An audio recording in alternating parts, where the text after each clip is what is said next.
Comunicacional del Gobierno. He invitado para esta noche las damas primero a doña Carmen Inver Brugal, que ustedes saben que es familia de CDN, familia mía, es apellido CDN. Está empleada de aquí, me dicen aquí por el apuntador, que lo diga claro.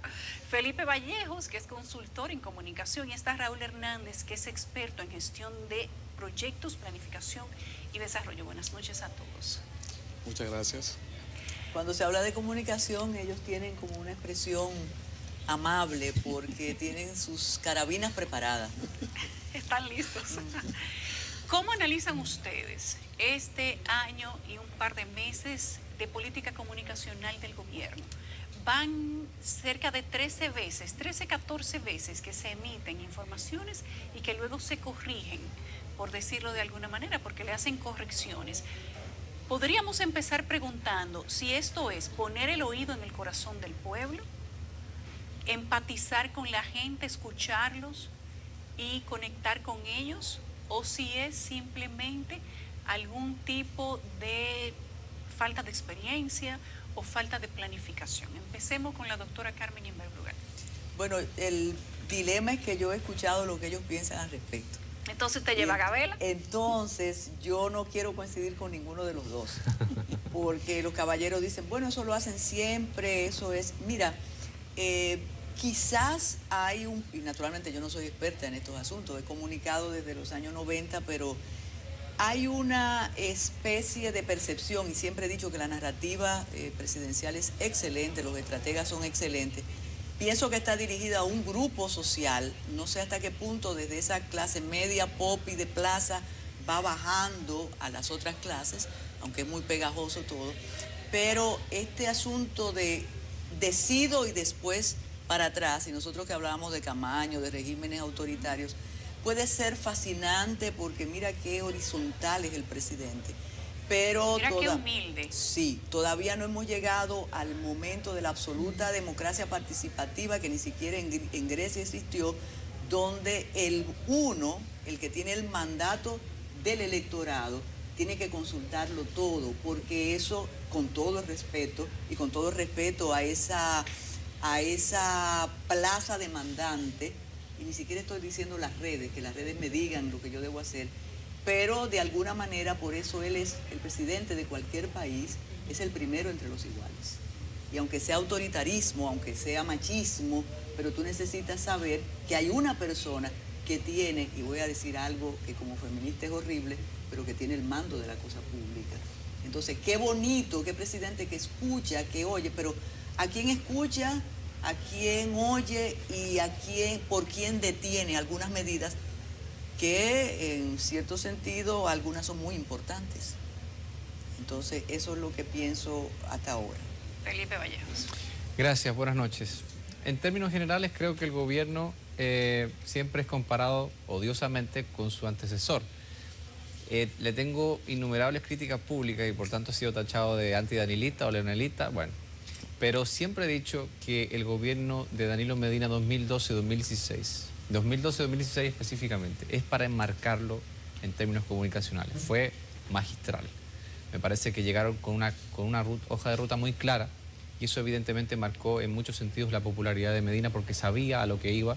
Incluso siempre dije o sentí que venía con el plan de reformar la Constitución para permanecer un periodo más, como así ocurrió evidentemente. Luego ya el desgaste propio del ejercicio del poder 2016-2020 le pasó factura junto a otro tipo de factores que se extrapolan desde la comunicación, pero van más allá de la comunicación.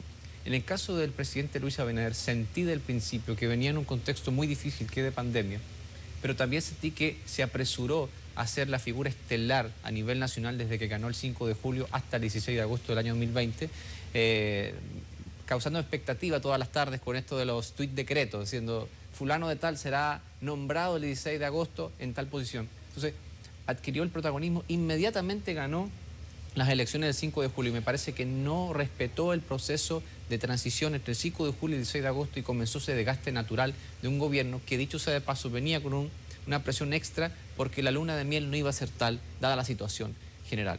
Y evidentemente todos los dardos apuntaron a la hoy ministra de Cultura, pero sin embargo está requete contra demostrado que no era la culpable de la situación general de las críticas a la comunicación del gobierno, porque aunque el gobierno emite una táctica o pone en práctica una táctica que es la de soltar un rumor para luego echar para atrás, como diciendo escuchamos al pueblo, muchos gobiernos lo hacen, creo que de alguna forma está jugando peligrosamente con la línea de abusar de esa táctica para que el PLD siga machacando con esta teoría de que el gobierno del PRM improvisa, que no sabe gobernar. Eso es el mensaje que va calando de parte del PLD en algunos sectores de la sociedad dominicana, porque real efectivamente, sea estratégico o no, están recurriendo a esta táctica de soltar un rumor como lo fue la reforma fiscal y sale el presidente Abinader a decir no hay reforma, muy bien presidente, tal cosa, porque lo hizo el presidente Medina también al principio del 2012, si recordamos, cuando dijo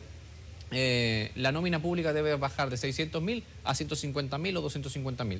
Obviamente el país se paralizó el país y luego días después sale Marchena así que el presidente le dio la orden de dejar eso sin efecto.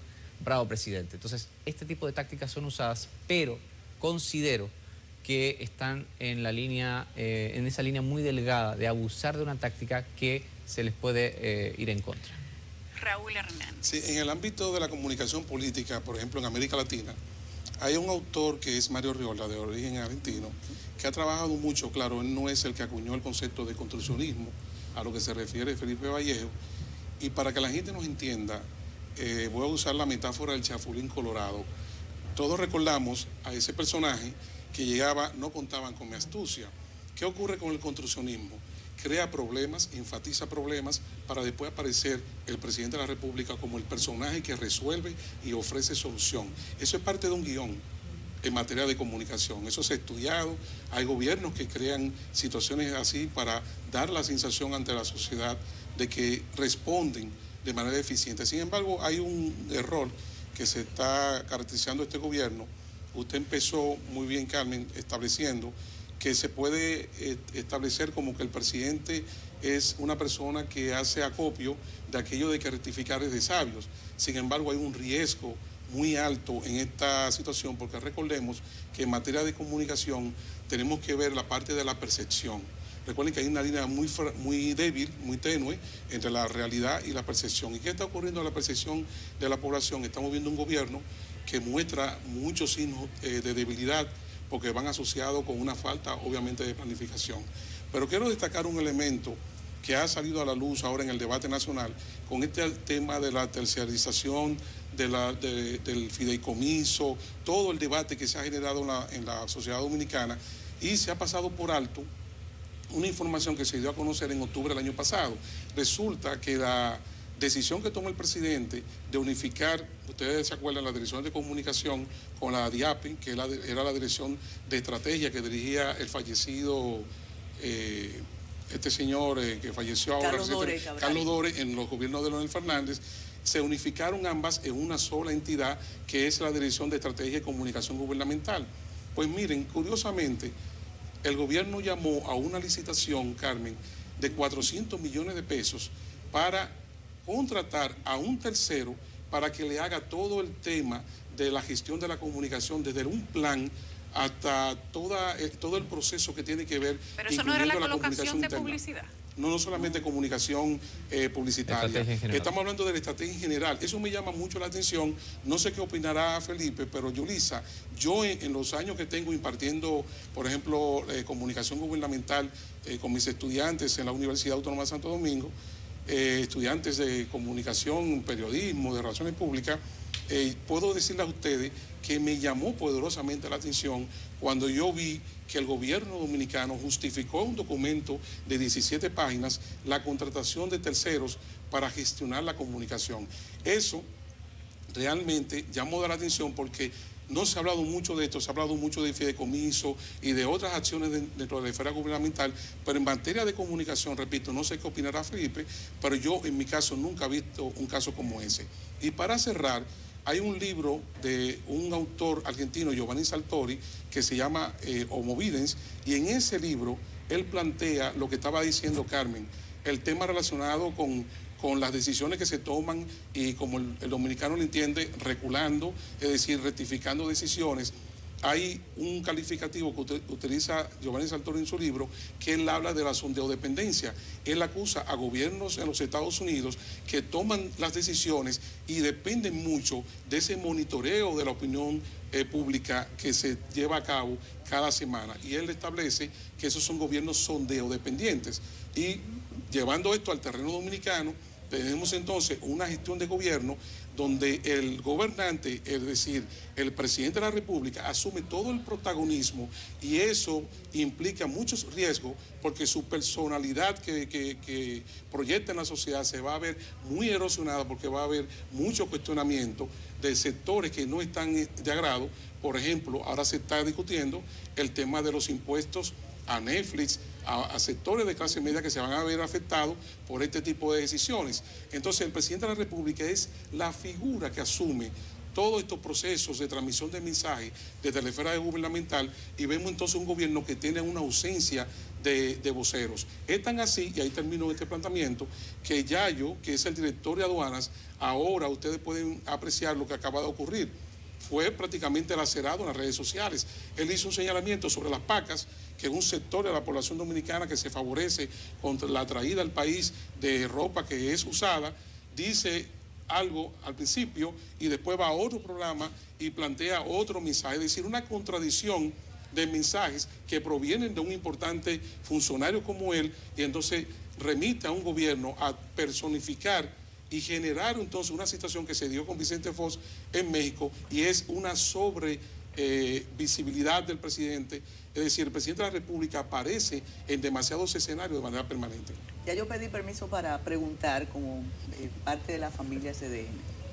Hay dos aspectos que me interesaría discutir. Primero, se parte la estrategia gubernamental de la poca exposición pública que tenía el presidente Danilo Medina Sánchez. Ese es el referente. Ese es el punto de referencia. Sí, él no hablaba, salía a sus visitas sorpresa, ahí se acercaba, pero él no era comunicativo, no era...